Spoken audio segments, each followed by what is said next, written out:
See, I knew that's what you were gonna jump to. That's why I did something cool and different.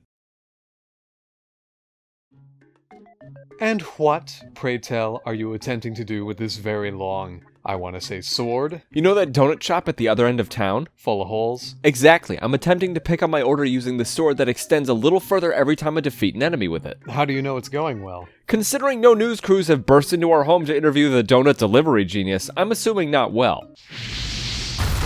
That statement has a lot of layers of stupid to it. What part of this is stupid? Oh. I bet you think a sword that extends a little further every time you slay an enemy sounds pretty cool, right? You could defeat hordes of things from large distances away, slice cheese at home from your office, unlock your car from across the parking lot. Well, if there weren't so many things to bump into. Watch out for that. Watch out for that. Look out, maybe if you had a steady hand. Also, I'm alive again. James taped me back together. He did it wrong, but at least I'm alive. You look great. Slash quest! The story takes place in a place called the Queendom. The leader, a queen with the very same sword that grows a bit every time an enemy is defeated, charges into the woods around her castle every day to train. One day, upon preparing for a hunt, she's ambushed by the woods folk. She's able to react quickly and defeat what she can, but... An indeterminate amount of time later, we settle our scene on this character. They exit their home and discover the sword, Swordy, calling for help nearby. After releasing the sword from its earthy prison, Swordy and this shepherd begin their adventure to save the queen and the queendom. Swordy will teach you the controls for your adventure. Hold the control stick right to rotate clockwise, left to rotate counterclockwise. Hold A to walk in the direction the sword is pointing, and... that's it, that's all the control you have. It's not easy to get used to and can lead to more than a few mistakes when trying to rotate your sword correctly to avoid bumping into things. James, watch out for that. Look out, James. James, look out! You're gonna hit that.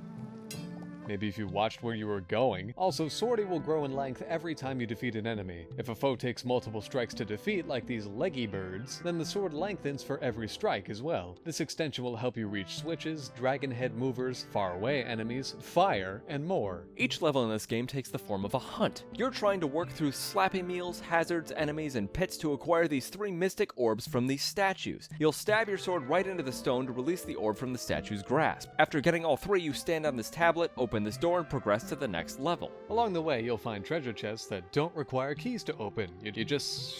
and they'll cough up coins, materials, and charms. Coins are...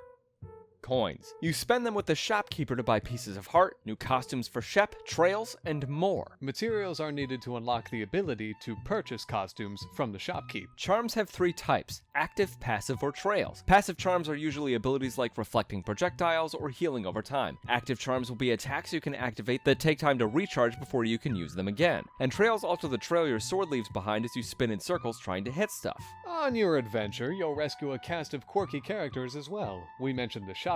There's also a blacksmith, a gardener, a chef, and more. These characters will sometimes hit you up to do side quests for them, like finding items they lost, bringing them treasure chests, among other things. These are usually short and reward you with cash and materials. Other NPCs you rescue will offer up mini-games. Welcome to another currency /quest hands you. Green coins! These are a money only earned via mini-games, and there's even a timed event going on in-game that lets you earn more. You can spend these in the shop to acquire certain costumes and trails. Mini-games are things like slashing vegetables to fulfill soup orders, reflecting projectiles for as long as you can, racing, and more. After you complete each run through a minigame, you get to see how your score stacks up globally. Just couldn't hit that top spot, huh? Suddenly I'm glad I taped your body wrong. I knew you did this on purpose! The difficulty of /quest stays relatively low throughout most of the game. Even bosses don't pose much of a challenge, until you reach the ice levels. In fact, the difficulty climbs so high, /quest offers a hint button to help you solve these... awful! sliding ice block puzzles. These aren't that bad if you just think for a second, James. Shut your smart hole, puzzle boy! Okay. After you've slid some ice blocks, braved each slappy meal, rescued every NPC, played a few side quests, collected a pile of green coins for minigames, and given yourself 2 or 3 outfits, and taken on the final boss, you will have completed /quest. /quest is a very short, very adorable game. For 5 American dollarinos, you can have over a dozen levels, several bosses of varying uniqueness, control over a shepherd with little to no sword skills, and it shows. Look out for that. Watch out for that, James. Maybe it's not Shep who has no skills. I think it might be you, James. I hope I taped your face right near your butt. You did. but I'm on a strict diet of dryer sheets and air fresheners, so my back-end blasts are nothing but breezes of springtime dolphins and apple canyons. No way there's a real sense. Now that you've completed the game, you can continue participating in the side quests to get money and materials to unlock costumes. You can compete in minigames to globally increase your score, or even get green money to unlock costumes. You can even run through each level to see if you got every treasure chest. Slash Quest may not have a girthy post-game, but it is worth coming back to for the characters, the world, the fun, and the talking sword. We hope you enjoyed our review of Look out Slash for that. Quest. Did you play it while it was Watch on out for mobile that, James. devices before it came to consoles? James, look out. What did you think of James. it? Let us know in the comments and James, be sure to watch out. follow us for more. Make sure you don't let your swords pretty get too close. long. Alrighty, bye.